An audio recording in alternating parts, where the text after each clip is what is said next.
तीन बहनों की लालची भाभी। करिश्मा, रेशमा और मनीषा तीन बहनें हैं। उनका एक भाई भी है, मयंक। मयंक अपनी बहनों को बहुत प्यार करता है, लेकिन मयंक की पत्नी सविता इस मामले में मयंक से बिल्कुल ही अलग है। वो अपनी ननदों का जितना बुरा कर सकती है उतना बुरा करती ही रहती है और अपनी ननदों पर हुक्म भी चलाती है। करिश्मा, करिश्मा, तुमने अभी तक नाश्ता नहीं बनाया? तुम्हारे भैया को ऑफिस जाने में देर हो रही है। हाँ भाभी, बस अभी बनाती हूँ। करिश्मा, तुम ये ढीलापन छोड़ दो। कल को पराये घर जाना है। वहाँ अगर तुम इस तरह से काम करोगी तो लोग क्या कहेंगे कि माँ ने और भाभी ने कुछ सिखाया नहीं। और तुम्हारी दोनों बहनें कहाँ है? रेशमा मार्केट गई है और मनीषा सो रही है। क्या? सुबह के 8 बज रहे हैं और ये महारानी अभी भी सो रही है? ये कहते हुए सविता अपनी सास दुर्गा देवी के पास जाती है। माँ जी, देख रही हो अपनी बेटियों के तौर तरीके? क्या हुआ बहू, सुबह सुबह क्या कर दिया मेरी बेटियों ने? अरे एक तो अभी अभी उठकर किचन में गई है, दूसरी सुबह सुबह बाहर चली गई और तीसरी अभी तक सो रही है। क्या करूं मैं इन तीनों का, मैं तो परेशान हो गई हूँ। जा जाकर उठा उसे और रेशमा से मैं बात करती हूँ। सविता सीधा मनीषा के कमरे में जाती है और उससे कहती है, महारानी जल्दी उठो, सूरज सर पर आ गया है। भाभी थोड़ी देर और सोने दो ना, मैं रात को लेट सोई थी। वो क्या ना, यूनिट टेस्ट चल रहे हैं। शराफत से उठती है या नहीं, या फिर पानी की भरी बाल्टी डालूं तेरे ऊपर? नहीं भाभी, मुझे बिस्तर में नहीं नहाना, उठती हूँ मैं। मनीषा जल्दी से उठकर बाथरूम में चली जाती है। सभी आराम से बैठकर नाश्ता कर रहे होते कि तभी रेशमा बाजार से हाथ में सामान लिए आ जाती है। रेशमा को देखते ही सविता उस पर बरस पड़ती है। लो, आ गई महारानी। ऐसा भी क्या सामान लाना था जो सुबह आंख मलते ही बाजार की तरफ रवाना हो गई? भाभी, कल आप ही तो चीख रही थी कि घर का सारा सामान मुझे ही लाना पड़ता है, घर में किसी को भी किसी काम से कोई लेना देना नहीं है। अब मैं बाजार जाकर सामान ले आई तो आपको इस बात से भी तकलीफ हो रही है? देख रही हो माँ जी, अपनी बेटी की जुबान कैंची से भी तेज चलती है। और मयंक, आप तो कुछ कहेंगे नहीं अपनी लाडली बहन को? रेशमा, अपनी भाभी से ऐसे बात नहीं करते। चलो माफी मांगो। भैया, मैं क्यों माफी मांगू? आप भाभी से बोलिए ना कि हम पर कम हुक्म चलाया करे। हम इस घर की बेटियां हैं और आपकी पत्नी की ननद है, नौकरानी नहीं। लो कर लो बात। इनकी भलाई के लिए कुछ भी बोलो तो इन्हें बुरा लग जाता है। इस घर में यही इज्जत है मेरी। देख लो माँ जी, आपकी बेटी किस लहजे में मुझसे बात कर रही है। सविता वहाँ से चली जाती है। मयंक को बहुत गुस्सा आता है, वो भी वहाँ से चला जाता है। फिर करिश्मा रेशमा को समझाती है, रेशमा, तुम्हें भाभी से माफी मांग लेनी चाहिए थी ना। लेकिन दीदी, मैंने कुछ किया ही नहीं, तो मैं माफी क्यों मांगू? हाँ करिश्मा दीदी, रेशमा दीदी जैसे ही घर में आई भाभी ही उन पर चिल्ला रही थी।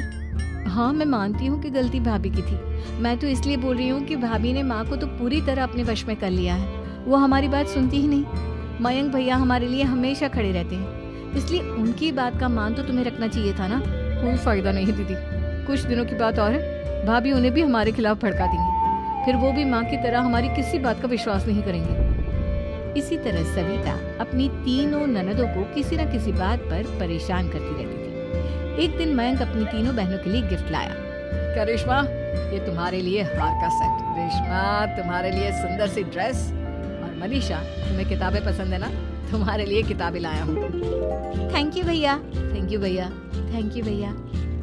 करिश्मा, तुम्हारा नेकलेस कितना सुंदर है। ये भैया कहाँ से ले आए होंगे? मैंने भैया को 3 दिन पहले फोन पर ये डिजाइन दिखाया था और आज भैया ये ले आए। सविता तो अपनी ननदों के गिफ्ट्स देखकर जल गई और करिश्मा का नेकलेस तो उसे भी बहुत पसंद आया था। अपनी बहनों के लिए कितना अच्छा नेकलेस लेकर आए हैं, मुझे कभी कोई गिफ्ट नहीं दिया।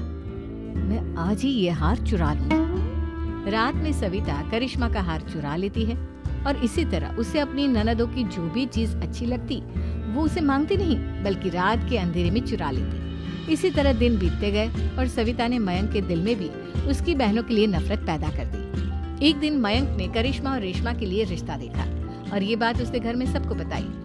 माँ, करिश्मा और रेशमा के लिए बहुत अच्छा रिश्ता आया है। वो लोग कल इन्हें देखने आ रहे हैं। आप और सविता मिलकर सारी तैयारी कर लेना। ये सुनकर करिश्मा और रेशमा खुश हो जाती है, लेकिन सविता सोचती है, अगर इन दोनों बहनों की शादी हो गई तो घर और बाहर का काम कौन करेगा?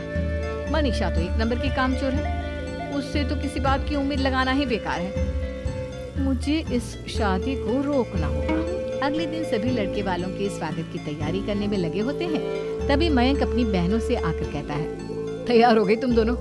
देखो दोनों लड़के बहुत अच्छे हैं, मैं कोई कसर नहीं छोड़ना चाहता, इसलिए तुम उनके सामने अच्छे से बिहेव करना और अपनी भाभी से लड़ने मत लग जाना। करिश्मा, तुम वो नेकलेस पहन लो ना जो मैं तुम्हारे लिए लाया था। भैया मैं बहुत देर से वो नेकलेस ढूंढ रही हूँ, लेकिन मुझे मिल ही नहीं रहा। क्या तुमने नेकलेस खो दिया? तुम्हें पता भी है वो कितना महंगा था? तुम कोई काम ढंग से नहीं कर सकती। मयंक गुस्से में वहाँ से चला जाता है। थोड़ी देर बाद लड़के वाले भी आ जाते हैं। वो दोनों बहनों को पसंद कर लेते हैं और रिश्ता पक्का हो जाता है। लेकिन सविता के दिमाग में तो कुछ और ही खिचड़ी पक रही थी। वो पंडित जी के पास करिश्मा की कुंडली लेकर जाती है और उन्हें पैसे देकर करिश्मा की कुंडली बदलवा देती है। जब लड़के वालों के पास करिश्मा की कुंडली जाती है तो वो दुर्गा को फोन करते हैं। बहन जी, हमने करिश्मा की कुंडली अपने पंडित जी को दिखाई थी। आपकी बेटी की कुंडली नहीं बल्कि दोषों का पिटारा है।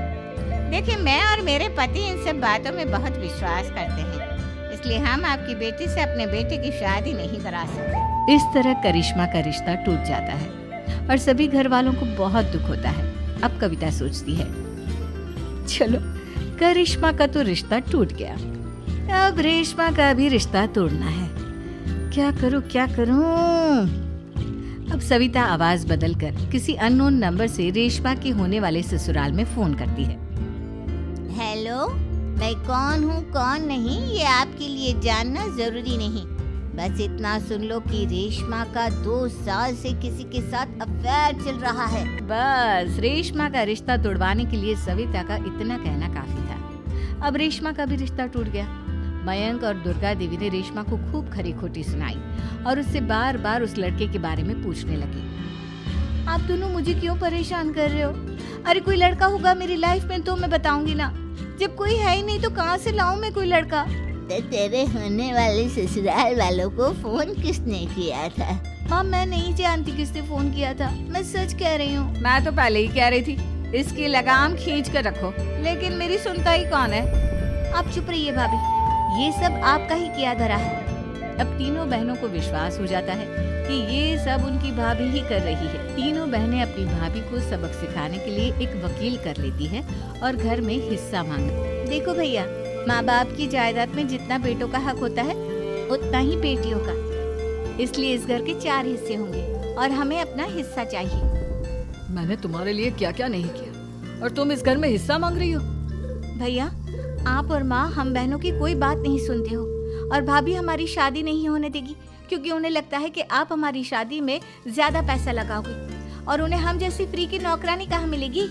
तो हम भाभी के साथ तो रह नहीं सकते, हम बहनों को अपना हिस्सा चाहिए। अरे तुम्हें शर्म आनी चाहिए अपने भाभी पर ऐसा इल्जाम लगाते हुए। वो तुम्हारे बारे में कितना सोचती है। हाँ माँ, भाभी हमारे बारे में बहुत सोचती है। दिन रात बस यही सोचती रहती है कि किस तरह से अपनी तीनों ननदों को परेशान करूं और कभी मुझे पढ़ने भी नहीं देती। दोनों बहनों का रिश्ता भी तो इन्होंने ही तोड़वाया है और रात में हमारे कमरे में आकर हमारी चीजें भी चुराती हैं। इसी तरह सविता की तीनों ननदें अपनी बात पर अड़ी रही। अब कोर्ट में तारीख भी शुरू हो गई। जब सविता को लगा कि उसकी तीनों ननद इतनी आसानी से नहीं मानने वाली, तो उसने अपने पति और सास को सारी सच्चाई बता दी और अपनी तीनों ननद से माफी मांगी। मयंक और दुर्गा को भी अपनी गलती का एहसास हो गया। अब सविता खुद करिश्मा और रेशमा के लिए अच्छा रिश्ता ढूंढती है और उनकी शादी करवाती है।